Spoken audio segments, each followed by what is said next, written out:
Dude, we're really excited to have this conversation. The third time maybe on the show. Tommy White, welcome back to Mik'd Up. Yes, sir. Yep, Yes, sir. welcome back. We talked a little bit about, off air, we talked a little bit about the season, how you're feeling, the excitement of it. You're back playing, right? You're back in the scrimmages. First game, 5 for 6. Yeah. How are you feeling? How's the body holding up? I don't think people realize that you're as banged up as you were because you're a tough motherfucker and you kind of went through the whole thing and you kind of grinded it out. So talk about how you're feeling and how excited are you to get back on the field. Yeah. I actually feel healthy for once. Definitely haven't felt healthy in a long time.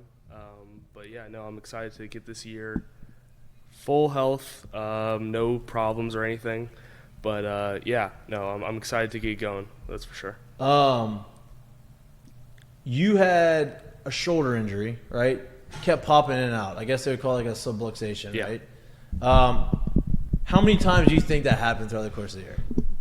Dude, they said like every time my arms went in the air, it technically popped out. So It's kind of a lot of times. yeah, right? so I think physically, like I felt it probably like 10 to 15. It happened in the dog pile when we won the whole thing. Whew. So all the way from the first out to the dog pile, it was just in and out throughout the course of the Nice year. football season for you, huh?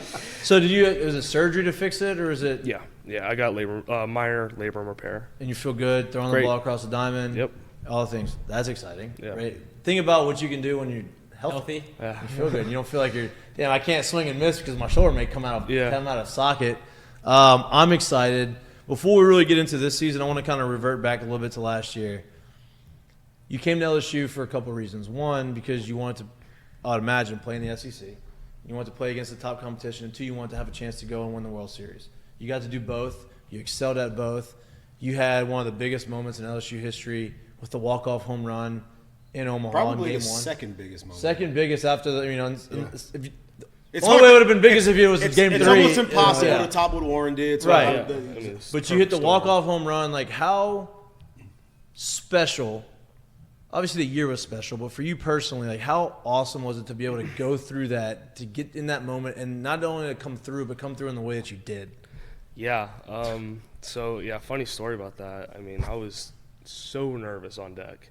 Like, Really? oh, I was shaking, man. I was so nervous because, I mean, I knew the pitcher. He's from my hometown and came into the game. And then they called like the mound meeting or whatever. So Dylan comes back talking to coach, and he's just screaming at me, yelling, slow down, because Dylan. Just, I look at him like, I don't know how to slow down. I don't know what I'm doing. Stop talking to me. Just freaking out. He's just, slow down. So I finally get up there, and I was sitting fastball the whole time because I saw a video of the game that he pitched against us. He was pumping nines after nines after nines. I was like, dude, he's going to try to get me high heater 3 fastballs. Slider. I was like, oh, damn it. Not the fastball. Yeah. I was like, all right. But no,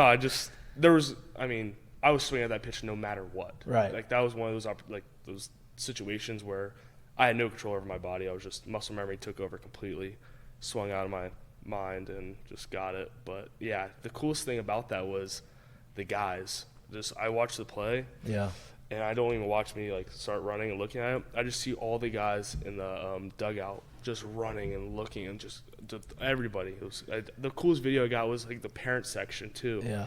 I mean, just We were going nuts. I mean, we were watching it, and it was special on our end. I can't imagine being right in the moment. I blacked out. I didn't know what you can. Yeah. I couldn't tell you what happened. When did you come back to like, oh my God, that just happened? Like, we all know, Planet like, Earth. you hit a homer, you really don't feel it. Whatever, if you're good enough in your lower half, you really don't feel it. And you've hit plenty of homers before, but at one point, did you hit this one, and all of this is going on, and you're like, oh shit. Did you know off the bat that was a homer? No. I mean, I probably put everything I had into it, but I couldn't feel my muscles or anything. I couldn't feel anything. I know exactly that feeling you're talking about, actually. Yeah. When I came back down to earth, I think when I rewatched it, like by the bar in the hotel, I was like, oh, that was pretty cool. Were you shaking after? Like when you got in the dude, dugout? I wanted to just run Yeah, through a wall. yeah. I was like, dude, Florida doesn't know what's coming. Like, I'm so ready. Like, our team was so ready after that. It was insane. Like, we were, like, more excited that we get to keep playing baseball than, like, we just won. Yeah. We were like, nobody's going to beat us now. Like, we got magic on our sides, too. Yeah. It's a fun feeling. A great feeling. That's a very great fun feeling. So that whole thing happens, and like you said, you get into the situation where, okay, we win this game. Game's over. Where were you at that point, like mentally? Like you said, you didn't really come back to it until you get to the bar and you actually kind of got a chance to see it on TV. But where were you after? Like, how long did you kind of like sit there and really kind of keep scratching your head? Like, what the fuck just happened? So I went down to celebrate with my family because, all the parents were down there having a good time in Omaha. So I went down with my family, watched it, and I was like, I got to go to bed. I got to go, got to play. Got to get practice tomorrow. Got to get ready. And I don't think I went to bed till like 3:30 in the morning just because I was so amped up. Like, I tried to go to bed. Like, I was in bed at 11, but I was like awake until like 4. So it was just like me just staring at the wall pretty much. Just like, oh gosh, like nothing go but to premium sleep, cable on go to too. sleep, Watching country western. There's nothing on TV. Nothing. Like, God, Nothing. I will buy some Flex Seal. Pretty much.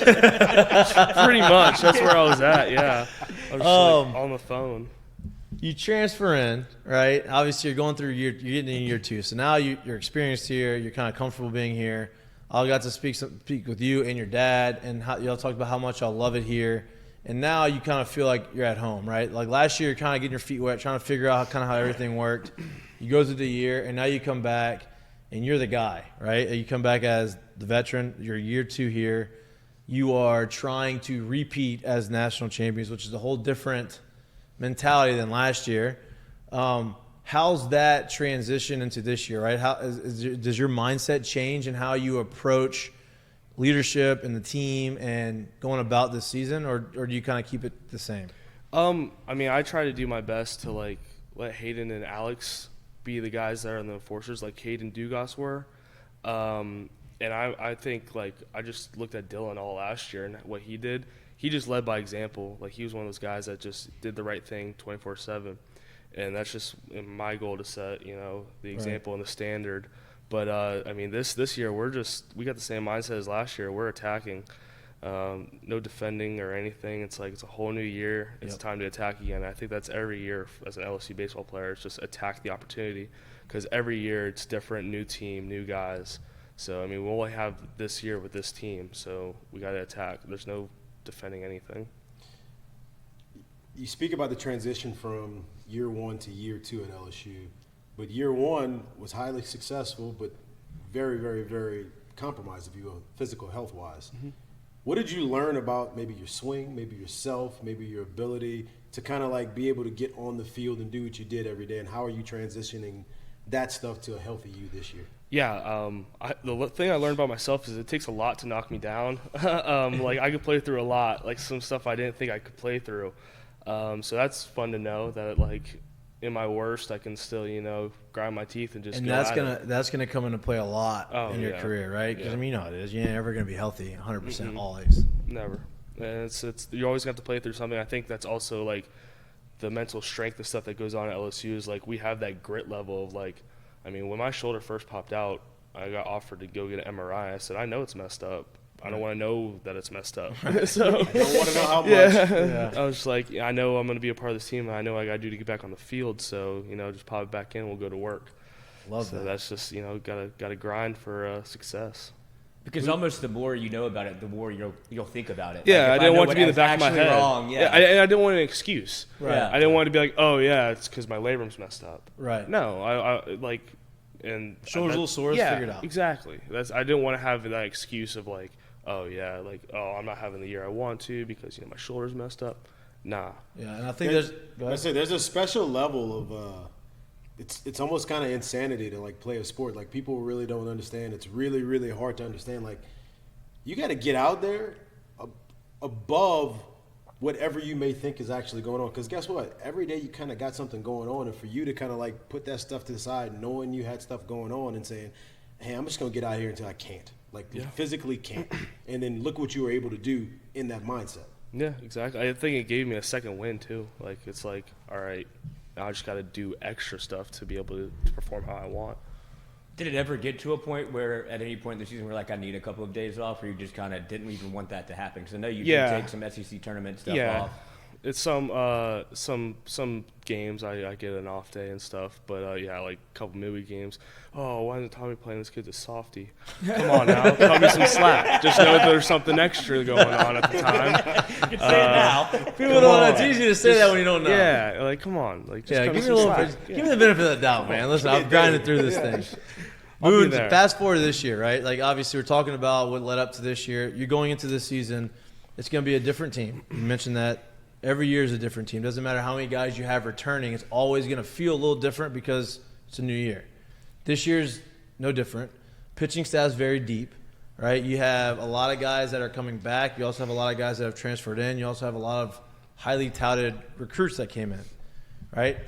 So I think everybody's expecting this team to have a lot of depth, even more so than they had last year on the pitching staff, even though I think the depth, people didn't realize how much depth they had last year until the end of the year when guys stepped up and made some big – but all those guys that stepped up, they're all back, right? So that just adds to it. And you have a lineup that's a little bit unproven, right? You have some guys in there that you know they're good, and you're around them all the time, right? You've been with them for – most of those guys for 2 years. You've seen the way that they work and how they grind, how talented they are.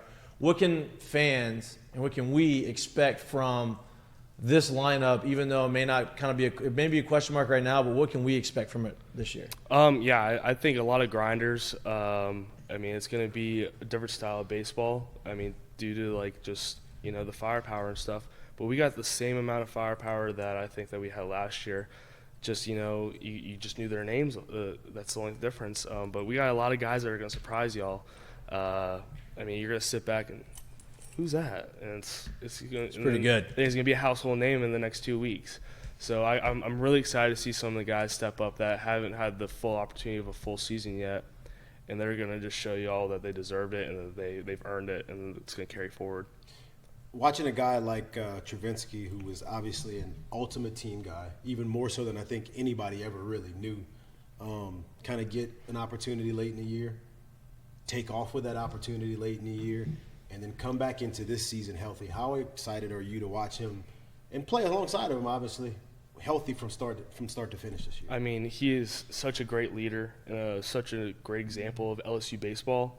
To have a guy like that with that much firepower in his bat, I mean, that's got some thunder, right? Oh, I mean, y'all saw it. Like, Yeah. Holy cow! I mean, he's got something special in that bat, and I'm excited for him to see it for a full year. And you know, he's definitely nobody's earned that opportunity more than him. He's always grinded, always a smile on his face, never asked a question about what to do or how to do it. He just nods his head and let's get it done. He's just a great leader, and I mean, definitely a good representation of 8.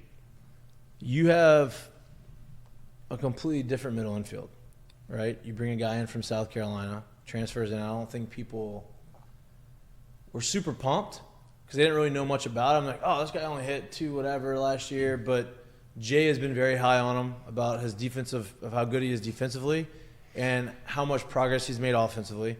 You're bringing an outfielder in basically to play second base who has proven himself with the bat and is known to have professional at-bats, get on base, do these types of things. He played a pretty good left field, too. Played some pretty good left field, right? And so now he goes and plays second base. But you also have an outfield out there that I believe is very talented, right? You have Paxton Kling in center. I would imagine he's playing center wherever he's playing. And you got the freshman, Jake Brown, who's been playing really well. And you have a bunch of different options you could put out there. How have those guys made the transition to second base, more defined role in the outfield, and how has Braswell kind of made that transition from South Carolina to Baton Rouge? Yeah, I think going off of the infield piece, I mean, starting with JP, you wouldn't think that he played anywhere else. He came in as an infielder, which a lot of people didn't know. He got thrown in the outfield, but he came in as a middle infielder. So he's always played second base. He just had to play outfield for LSU at the time, and he does what the team needs. So his time's now to go back to where he started, and I think that he's going to be a great tool for us, and he's going to have a great bat. Braswell, he's 3-year SEC infielder. He knows what it is and what it takes and how the balls are hit, and he knows he's mature over there. So I think that's also a great tool is what Jay brought in. He wants maturity at that position because shortstop's the leader of the infield. Right. So I think that's a great guy over there. He's nothing but great things. I mean, he's definitely going to take us to the next level. And then the outfield, I think it's going to be a no-fly zone, we got so much speed out there. Jake Brown, Paxton Kling, we got some guys that we can put in there, Mac Bingham, Ethan Fry. I mean, they're all fast, and they all have pop in their bat. Yep. So I really think that, like, anything in the air, it's going to be caught and nothing to worry about, and that's going to be a great thing for our staff. No doubt. I mean, I want to get off the field for a second, but you talked about how coming here has been so great to you, and you almost feel like Louisiana's home. Man, from the first time we got to meet your dad and your mom, your parents, you could tell that they liked it. Talking to them progressively through the year and into this season, they love it. How much fun has it been for them to be able to come down here and kind of get to see their boy do what he's done? Oh, it's great. I think my dad, my mom just retired, and my dad's on the verge of retiring. So this is gonna be the last year. They got nothing to do but just watch me play baseball. Yep. So, I mean, they have embraced Louisiana and absolutely love this place. Not only do I feel like it's home, but they do when they come and they talk to everybody, they see everybody. They just don't want to leave. So it's a great, spot, and he feels like, I'm in great hands when I come here. So it's dude, he has the most energy. Oh, every time I see him, I'm like, I could be in a bad mood and I'll start talking to him like, you fired me up. I'll never forget. The first time we asked him about like how are you adapting here, he was like, "Oh, I'm surprised. He loves this place." Oh yeah. He was like, he loves the place. See, that was his biggest thing. He was just nervous, like for me, like because the schools I was at before and stuff like that, like it wasn't that home aspect. It felt like I had to go home in Tampa I was like, I miss home. I can be here forever, and I was here all summer. Yeah. I was here all winter break. I didn't feel like I had to go home. Right. I was like, oh, I miss my boys. I wish I was going fishing right now, stuff like that. But it's like, I can call up 20 people right now from Louisiana, and they'll have my back and take me hunting, fishing, whatever I need. Like it's that gratitude aspect to it that is just so unreal. When LSU 16th and T doesn't really let go. Oh, dude, look, Anthony, we're at Cards and Culture. Anthony Arnell is from New Jersey. He never left. Yeah, couldn't be more different than Louisiana. Yeah, and he's never left. He still lives here. That's what Louisiana does to you. Yeah, another test case of former teammate was the Cruises. Like George, he came to the first pitch bake, and Dylan was like, I can't get him to leave. Like, he doesn't want to go back to Florida. Yeah. But with that kind of in mind, whenever you first came to LSU, how different does your first year feel than this year? Whenever you're talking about like being comfortable and like walking into a totally new situation for you, obviously huge like transfer portal was like very new at that moment, and you come to LSU, it became very like popular, like it was polarizing. So from that year to now, being comfortable in Louisiana, how different is this year than last year? Yeah, I think it's pretty cool. Like couple free meals here and there, stuff like that. Yeah. It's nice with just the hospitality and stuff, and people inviting me to things and like, hey, come do this, hey, like my boy loves you. Like, Halloween this year was awesome. Yeah. I got all these like Tommy Tank stuff. It was just like, whoa, man. Like it's just the impact from just 1 year has been like exponential. Like I just can't. And honestly, you don't get that anywhere else. No. You know what I mean? Like, not in college baseball. Not even in the SEC, really. Right? Like I don't think you could go to Vanderbilt or Ole Miss or any of these other big schools, and you don't really have that same feeling that you have here at LSU. Maybe a little bit, but I feel like LSU and Baton. I'm biased, obviously, but I feel like down here is a little bit bigger impact than a lot of places realize. Yeah, no, it's definitely a home piece. That's why you see so many guys that like, my roommates Paul Skeens and Alex Milazzo. Like, Paul, he's the number 1 pick and he's in Baton Rouge. Right. Dylan, number 2 pick, he's in Baton Rouge. Right. So all these guys that have come through the system and everything, they don't want to leave. Like they feel like this is where they have to be, and like this is all they know. Like you come here and then you leave, and this is like all you know. When you're gonna build at the field, you're going to build basically your own spring training before spring training, right? Mm-hmm. All you guys are going to play. That's what happened to us. We had 20 guys working out here in the off season, right? It's like the next generation, all of y'all keep going. Mm-hmm. Y'all are going to have 20, 25 guys all training here. You're going to have the spring trainings here before you go to spring trainings. You're probably going to be tougher than when you get to spring training, right? You're going to have Skeens, and you're going to have all these guys that come back, and you're going to get live ABs or sitting in, and you're like, I can't get more ready than I am now. And Jay's done such a good job, too, for y'all as players right now to even be there and understand, like, hey, like, this thing's open to us whenever we want to be able to get in here and get the work in, and they have no problem with that, and they'll do anything they can to help you in those situations, and that's rare across the country. You don't find that everywhere. No, and that's just like the open door policy. I mean, everybody's working out there. You got Dugas, and I see all these guys, and it's like I see Gosman throwing a bullpen. I'm like, dude, he's almost won the Cy Young. Man. Like, Right. I was like, next year, I'm like, He's nasty. I call him up. Hey, can I stand in? No doubt. I stood in. He won't throw a splitter though. He doesn't No. throw in the bullpen. No. It's only game time. I Game stood time in. only? I stood in on Skeens. He did a short bullpen. It was like 50 feet or something. Thank God the mounds aren't 50 yeah, feet, I'm about to say, I man. can't What the imagine heck? how hard that looked. Dude, I'll tell you, it was a blink. It was just, all right. Yeah, I ain't touching that. No shot. Cool. Getting back to this year, right? So y'all win. You have a target on your back, right? Last year, you had a target coming in at number 1. This year, you have a target because you're the defending national champs.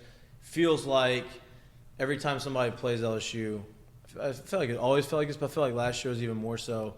It's a little chippier, right? Everybody's trying to come and get you, you know, the homers and like all the stuff, right? Like people love to hate things because they're playing well. You know, we're gonna do it. That's just the way it is nowadays. It's happening to the Chiefs right now. Yeah, right. Like that's just the way it is, right? Everybody wants to knock down the person on top of the mountain. Mm-hmm. Do you feel that? Like, do you feel that as a player here? That, oh man, people are coming at us, and if you do, does that fuel you? You say, you know what? I fucking love that. I love it. Yeah. I felt it all last year. Like, that was just, you know, everybody wanted. I mean, that's just being LSU. It's just a brand. You know, they see that purple and gold, they see the tiger, and it automatically boosts everybody else's play. Like, they automatically play better against us. They do different things. They take chances. I love it. I want everybody's best 24/7. That's just how it is. How much fun? Which one's more fun for you? I should say, being at home where there's all the love, or kind of going into an opposing team's place and kind of getting to play there as like a band of brothers, and it's just us against y'all. Especially knowing how much the hate comes at this point. No, yeah, I definitely like home. I like going on the road. You know, but there's some spots I don't like going on the road. Like where? Georgia. Sorry, Wes. I hate Georgia. Why is that? I just don't like Georgia. I mean, That's fine. That's fair enough. That's just how. No big deal. Yeah, I had a tough weekend. It was not a good time. I'm not trying to go back. Yeah. We had a lot. We don't play them at their place We this got year, so we're super good. chippy. You don't play. They don't go. Do they Nope. come here? Nope. Oh, you didn't even play them. Nope. That's great. Yeah, we're good. See, So great. I'm excited to go to Arkansas and Tennessee this year. Ooh, Tennessee's Yeah, Arkansas is awesome. Yeah, and then Tennessee we gets wild. Oh, I know. I'm excited to see what everything's about. Because You know they're Arkansas coming is at you great hot. too. Arkansas is going to be insane. Yeah, Arkansas is great, too. I've seen videos and stuff, but I haven't seen it in person. I'm ready to see that Woo Pig thing. That's a going little on annoying. You'll get tired of hearing. Oh no, I know, but I'm hoping that I hear it once and then that's it. To start the game, then it's over. Yeah. But yeah, no, I'm excited to we got a really good schedule. Like, it's a fun schedule too. Yeah. The only thing that's not fun, I think, is Mizzou on the road. That's Yeah. better. Is that early? I think it's later, so I think I see. we'll be Hopefully, in avoid the the cold, Florida boy from going to just Mizzou. Get on out of that. Yeah. Brutal. Yeah. When you mentioned going to Tennessee, it feels like that was the matchup that everybody kind of wanted to see from ever since Jay Johnson and Tony Vitello, and like kind of the animosity between Tennessee and LSU.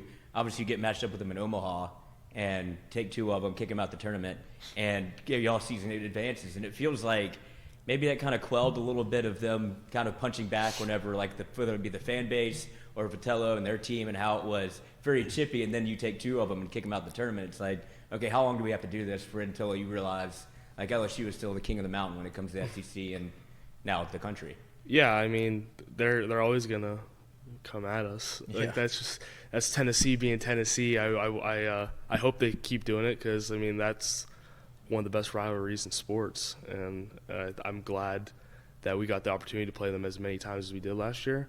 I think that really fueled everybody's fire. Just seeing that extra SEC team on our schedule in Omaha was that was no better team to beat than them, of course. And I loved it. Oh. Because we are LSU fans and we have a show, and so whenever the Tennessee LSU stuff, we were It's good content. Yeah, we were hard on. We also were hard talked on about them. too, so last year was your first year here, home series, Tennessee. the bases clearing double in the bottom of the 8th. Yeah, Jordan. We looked at each other. It was like, I haven't seen this stadium like this in a long I'll tell you time. what, that was probably the regular season. If we're going regular season games, that was the coolest game I think I saw. I was so intrigued with the student section that I lost focus in my play, because I would get ready for a pitch, get set, look to my left, somebody was getting arrested. I was like, dang, they were taking them out one by one. There's beer cans getting thrown on the field and everything. I was like, what the heck is going on? And like that was a postseason atmosphere in the regular This is week season. 5 of the yeah. season. Yeah, I was like, Jordan, you seeing this? Dude, look at that. There's another one. And dude, when he hit it, I mean, it was awesome, right? Yeah. Like, so I'm hoping that y'all get more of those in the regular season. You obviously get that in the postseason, but during the season, obviously with the Vol, like we were hard on them, right? And so, those things happen. There's a lot of Twitter banner back and forth, but to see y'all come out and see y'all do what y'all did was obviously super fun. Now, I want to ask you this because you have matchups of the century, right? Oh, this is the matchup of the year pitching-wise. Had that all the time. 2009, we had one with Keuchel and Lewis Coleman, right? Lived up. It was a very tight game. It was low scoring. We ended up winning that game. You have some other ones that are supposed to be the pitching matchups of the year. Don't live up to the billing. Nola and John Gray, 1-0. Aaron Nola wins 1-0. I think it was, right? 1-0 or 2-1. I think it was like 2-1 or 2-1, one right? game. One of those types of things. Both go. Y'all had one of those in World Series against Wake Forest, right? Yeah. Paul Skeens versus, was it Louder? Yep, Brett Louder. Yep. One, like hits and runs, obviously premium. Not going to score many. As an offensive guy, you never, like, for me personally, every time, I don't care if the guy's throwing 200 miles an hour, I'd come in the dugout and say he stinks, even though he doesn't stink. You know what I mean? That's just an offensive mindset. Yeah. But obviously, Louder did not stink. Skeens did not stink, and that game lived up to the hype. How was it being in that game, and how important did y'all know, okay, we just need to get him out of the game? Yeah, he was. I faced him at NC State too. He's some pitcher, man. Yeah. He's gonna play for a very, very long time. Some of the best stuff I've seen. The way his pitches were good, but the way he just mixed them all. Mixes and he's got deception too. Yeah. But to get a guy like that out, I Can't believe they took him out. Dude. He had less pitches than Skeens. I know. That's what we're told. I was like, there's no way. They took him out. Dude. Oh, it's over. Because that was they just stuck to their sheet. I mean, Yep. he pitched to the 7th or every single game. That's just how he did it. And it's They were so used to getting W's like that. yeah.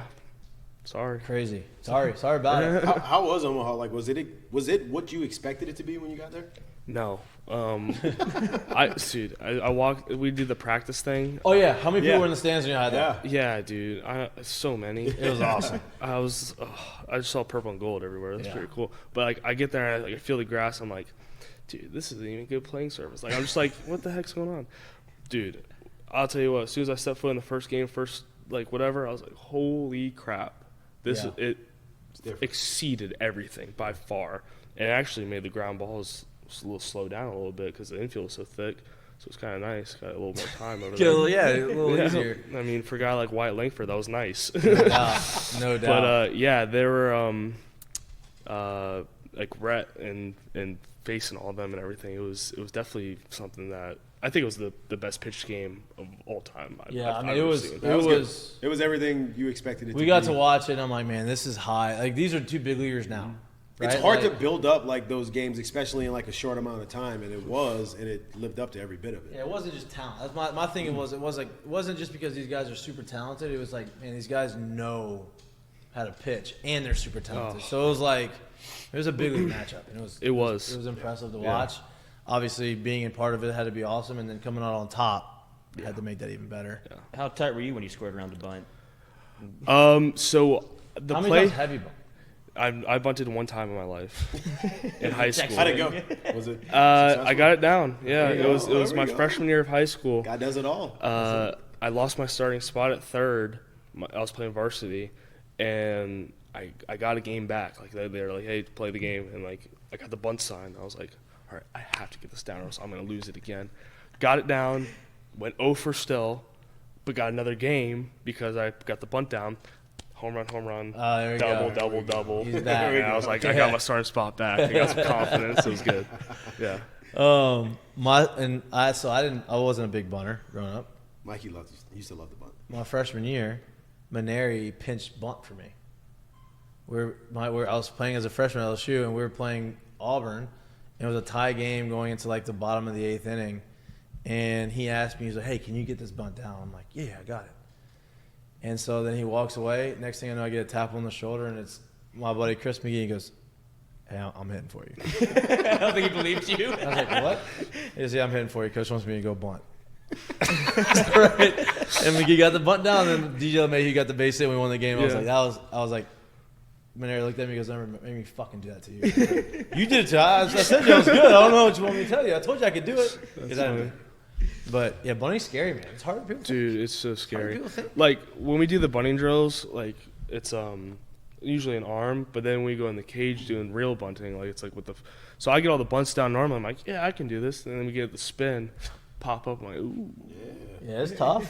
I told Coach, I was like, I got a better chance of hitting a homer than actually getting this down on a 97-mile fastball. It takes some insanity to hit, but when you guys stick your face in there, you're like, oh, I don't know if I want to do this. No. Yeah. Especially when it comes up and buzzes your face, it's like, okay. Especially the heater. I'm done. The heater's the worst. Hey, I'll take the spin. Yeah, I'm done. There's not a single fan that thinks that. They're like, get the butt down. Like, easiest thing to do. Yeah. Okay. Hey, come here. You come get a butt. How hard is this last 3 weeks?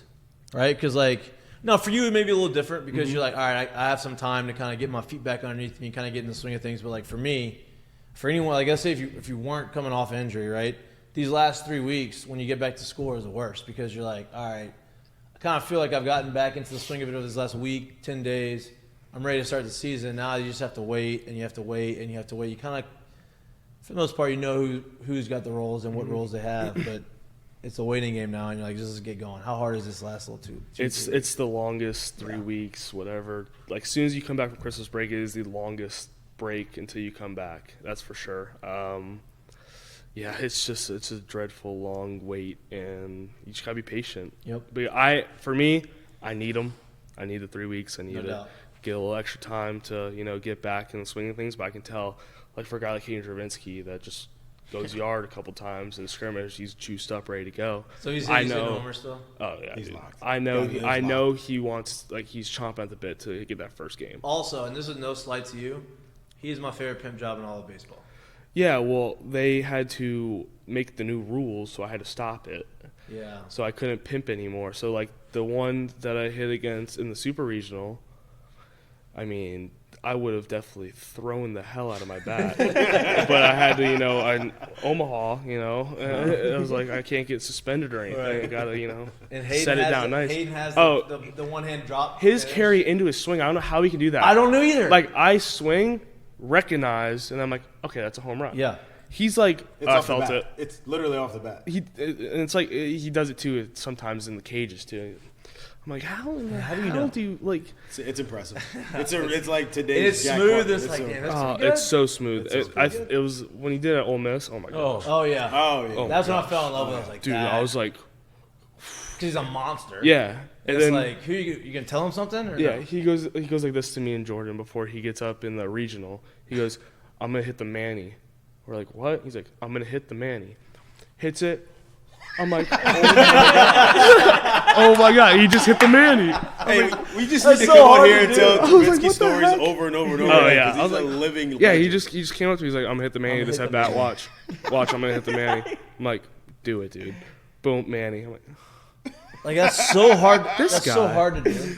Not necessarily hit the home run. It's just to No. to hit it, know it's gone, drop it, and do the hands up that you've never done before. yeah. Well, He to didn't even go leave up- the box. His hands were up. I'm like, to go up there and say you're gonna do it too. Like, oh, I'm gonna hit Oh, the yeah. man. It doesn't happen Yeah. two at bats later. No, right Yeah. here. no, yeah, right here. I'm gonna hit the Manny. How hard was it for you to kind of slow yourself down through this rehab process to make sure you get healthy before you kind of get active, and then you get active and get into the full swing of it? Yeah. So it's the first rehab I've ever had to go through. So I mean, it's been definitely a longer time than I thought it was going to be. I thought I was going to be back, a month after, swinging again. But no, I want to take it very, very smart and very slow. Make sure I'm very communicative with all the trainers and everything, making sure it feels good. But yeah, it's definitely been long, but I'm starting to feel everything back again, and it's starting to feel really, really good. But no, I'm excited. Last question before we just kind of shoot this shit. So this year's a little different, obviously, because you just said you're going through a rehab. But going through the fall, right? So technically fall and spring is kind of like your spring training before you get to the season. Some guys kind of work on different things, right? Like there's like for me, when I was coming, like as I got progressed, there are certain things I wanted to work on. Like going into my junior year, I was like, I know I can hit heaters. I want to make sure that I hone in the strike zone a little bit, and I want to hit breaking balls. Like I want to basically do that, and just to get ready for the season. Are there certain things that you focus on? Without giving away the game plan. Yeah, without giving away like stuff that you like to do to kind of like make sure that you're locked in for whatever it is that you're trying to work on going into the season. Yeah, I think it's just getting back to seeing spin again, like spin rate. Not even like off speed or anything. Just I go in the big machine and I just crank up the spin and just getting used to my getting the right line drives off it, not just clipping it and stuff like that, because you can't really get a good look or read off of BP and stuff. You got to be able to hit the spin. So that's really that too. And so that's really the main thing is just getting back to that. To that point, right? You talked about hitting spin and spin rate, right? I think people kind of confuse. Oh, I got to hit off the machine. That means you got to swing to velo, right? And I think you do a really good job because you get in this super wide stance sometimes, and you're protecting with two strikes. More times than not, you barrel it up, the ball's gonna go over the fence anyway, right? And I think people confuse, this guy's throwing hard, this guy's got a lot of spin, I got to swing to velo, and it's opposite of that. Can you talk a little bit about that as far as philosophy of hitting? Yeah, and I wish I didn't swing as hard as I did with no strikes because my two-strike approach is where it's at. You just got to put the barrel. Just put the barrel on the ball, and like the pitcher truly does supply the power. So if you just look for hard contact by just finding barrels, that's how you're going to get the home runs, the doubles, and stuff like that. It's not just muscle up and swing as hard as I can because he's throwing 95. Well, when if you flush it, the ball's going to fly better, right? I don't play baseball anymore. I'm transitioning into the golf world, right? You swing 100% in golf. Good luck, right? Yeah. You may get one, and it may be great, but majority of the time you're going to spray it or you're going to blade it or you're not going to hit it very flush. But if you say, okay, I'm going to hit this 75%, and more times than not, you're going to hit it flush and it's going to go further. And I think it's the same type of concept in baseball. Hey, I don't want to overswing. I want to swing in control, and I just want to make sure I get the barrel to it, and it's gonna take off. Yeah, baseball is not far from golf. Where you want to hit, if you hit the right spot of the ball, it's gonna go, and that's the same thing in baseball. Like you just have to find the barrel, and barrel control is so much more important than swinging as hard as I can. It's more just get the barrel to the baseball, like hard and low. Like that's pretty much it. Because if you just find the barrels, that's hard for people to play fast catch, and that's pretty much it. For you, I don't know exactly when you started. Like I don't know if you started at NC State or even in high school, but when was the moment that got you to really buy into your two-strike approach? Because it's obviously very different from what's before. And it's so easy for people to be like, I'm going to do it, and then all it takes is one strikeout or one rollover, and they're like, I'm getting out of this. I don't want to do it anymore. Yeah, I think I bought into it my junior year of high school, which was, people were, what the hell is he doing? It's gonna look weird, guys. Just bear with me. But no, yeah, I struck out a lot my freshman and sophomore year, and then I fine-tuned it after NC State because I struck out a lot at NC State. So I just tuned some things up in it, but it's more of a mental thing. If anything, it's kind of like a lock-in of all right, I'm in my two-strike approach now. Now try to get me out. You got me to two strikes. Now try to get the third when I'm in this position. So it's more of a mental approach, if anything. But it just stops my head from moving. Yeah. It keeps my eyes level with the top of the zone, and I just stay that whole way so I can read the ball better. Has anybody else on the team tried it after seeing you do it? They're like, let me I'll get in the dugout. I'll get in the batter's box and try it for 3 ABs. Yeah, like Happy Gilmore with Sugar Gavin. Yeah, no. And I think people think that, we're going to widen out. It's the small guys who just want to make contact and get singles and just get the ball and play, right? But you do it. You're a power guy. You hit homers.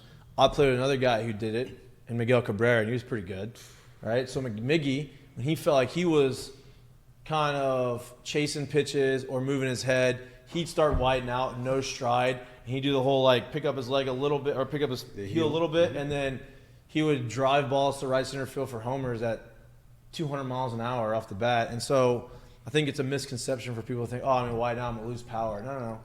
You may not have as much, but you have enough. But you don't have the momentum. You don't have the you're not gearing up, but the consistency in the barrel, I think that's more important than anything. It's funny that you bring up Mikie because that was my favorite player growing up, and I was a diehard Rays fan. I loved Evan Longoria, but watching Mikie, I always like for some reason hitting opposite field home runs was so cool to me. Like growing up, and watching him, like you see, like when he gets to inside fastball, how he just moves that back leg for space. Yeah, like it's just so unreal. I got to play with him at the back end of his career, right? He was kind of always hurt, but in 17, I was in his hitting group every day.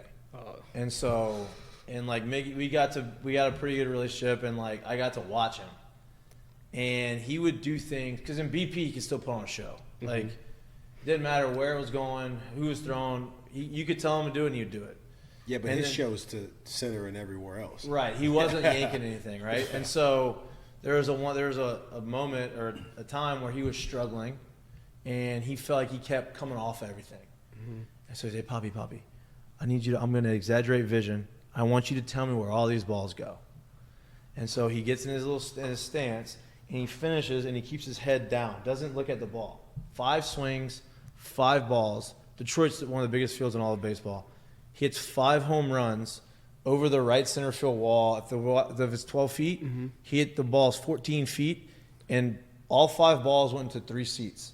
So all 5 were in basically the same part of the thing. And he goes, Poppy, how was that? I said, what do you mean, how was it? All 5 of the balls went into freaking to the stands. Like, you didn't hear the seats? They just kept getting pounded? That was you. He goes, okay, thanks. I didn't do anything. I just watched you. I go, thank you. Actually. Thank you for letting me watch, man. Holy cow. But yeah, like that, and that's how he is. And that showed me, I was like, man, you don't have to try to do, he's a special. Like, not everybody's Miguel Cabrera, but you have a little bit of that and say, you know what, I'm going to widen out.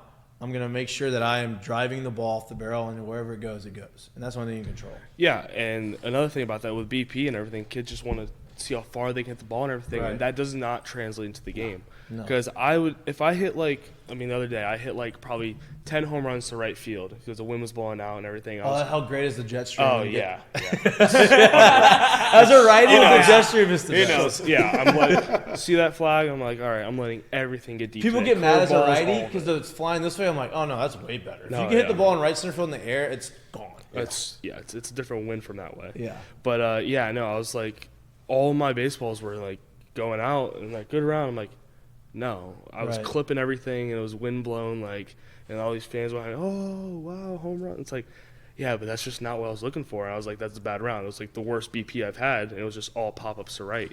So, I just got back to what I was doing, 2-strike approach until I figure out what's going on, bring back the stride, doesn't work, go back 2-strike approach until I figure out what's going on. But saying it's funny, too, like your 2-strike approach, and a lot of people, too, that choose to widen out 2-strike approach, if we really broke it down and you looked at your normal swing to where you end up swinging, same spot. It's pretty much the same spot. Same spot. It's you pretty much getting to the same spot. How I found out what my 2-strike approach was, I just did my stride, I stop where I land, and I just start there. Yeah. So that's my stay on my backside and just get there. You just get there and drop and go. That's no doubt. I read a book and I read a book. I was going to say breaking news. That's what everyone's going to get from this interview. I was in AA. And it was I forget who wrote it honestly, but the Bible. The big part of the big lesson I got out of the book, right? It was he was playing in Toronto, and his teammate was Carlos Delgado, and the guy that had wrote the book was not a home run hitter. He didn't hit a bunch of homers. Ended up hitting a bunch of homers throughout the course of his career. But Carlos Delgado would force him to have a home run derby with him every time in BP. But he could not hit the ball to left or right field. Yeah. He had to hit home runs to center field, right? And he was explaining how he was like, man, the first 3 weeks of this deal, I'd get maybe one. I couldn't get the ball out to center. But over time, I started driving balls off the hitter's eye, and he goes, what it taught me was I had to learn how to extend through the middle of the field, right? And I'm not saying, hey, if you can't hit a home run in center field, try to hit home runs in center field, but it's the same concept of, okay, maybe not hit a home run, but let's hit a ball 10 feet in the air line to center, because you have to teach yourself how to stay through the ball. Like, when I see a team, I mean, I'm not going to – I hope this, like, doesn't go bad or whatever, but if I see a team and their BP before it's, like, all home runs to left, that opens up the door to our pitchers. If I'm a pitcher, I'm like, thank God. Yeah. Like, outside half of the plate the whole day, like so pulling home runs, like, yeah, it's cool. Like, all these showcases and everything, it shows how much power you have. Mm-hmm. But if you're trying to get ready for a game and stuff and get game ready, like you don't need to impress. The scouts and all that, they want to see you hit a line drive to the middle of the field. Yep. Like, nonstop. Like, just over and doesn't over and over translate. again. Doesn't no. translate. Really that simple. It just doesn't. It looks great. Like, it really does. Yeah, it looks It's cool. I mean, if you it look just doesn't translate. If you go look at all of Mike Trout's home runs, majority of the right-handed hitter home runs, Oh, yeah. he pulls more home runs from the outside part of the plate, and he hits more home runs to right center from the inside part. Yeah. And you're like, why is that? Well, it's because he's sitting up the middle, and he's getting in here, and he's staying through it, and you have more time to react on the pitch away. So he's getting out and extended, and it's not like this is more like we can get into the. But it's also why too. Like, nowadays, when the more that people have really learned the swing over the past, I don't know, 10 years or so, why do you think it's so hard to get so many guys to do the home run derby once it comes home run derby time? Because everyone knows, like, man, I've been in. Usually, those are not only the guys that have homers in the season, but they're going well at that time, and everybody's like, "Nah, you're not getting me out of my groove." Yeah. Home run derby is a No, sore I did subject a for home me. run derby. It was a perfect game, national, like, all-American game. And I did a home run derby right before the actual game was. And I told the dude pitching, I was like, throw him all high and inside. I'm just going to let him go to left field. And that's what I did. Come game time, who's starting on the mound? Christian Little. Oh, What does he do? Throw 5 fastballs at 95 at high and inside. What'd I do? Swing at all of them, struck out. I was like, damn it. That's the wrong approach. I was like, that was good. He was watching. He picked it up. But yeah. Oh, man. Well, dude, I appreciate you coming in. I mean, I could talk ball all day with you, All right? day. Obviously, I don't want to keep you all night. We're going to have you on again another time, and we'll talk all ball. We don't even talk LSU. We just talk baseball, talk hitting, because I think you have a good approach on how to hit, and you understand hitting, and I think that's the most important thing. I think a lot of people see these Instagram coaches and these Twitter coaches, and they see all these types of things. I'm like, okay, like some of these guys – they don't know what the fuck they're talking about, and so let's not get confused. But I love the way you approach it and how you think about it. It's a little bit old school-esque in a sense, and I think that's important. But you also understand, new school age of hitting. So I appreciate it, dude. I'm a fan of yours. I can't wait to watch you ball out this year. We'll have you on again throughout the course of the year, and obviously you're going to see us a lot. Oh, yeah, definitely. I appreciate it, guys. Yeah, appreciate you, dude. Good to see you, brother. Lloyd, you learned some things. I did. Lloyd hit one home run in high school. High school, grand slam. the day after prom, we had to play at 10 a.m. They tried to jive us. Number 1 team in 5A. Snuck a little grand slam on for the one and only. Appreciate you, dude. Thank you, man. Thank you. Yep. Always, dude. Thank you.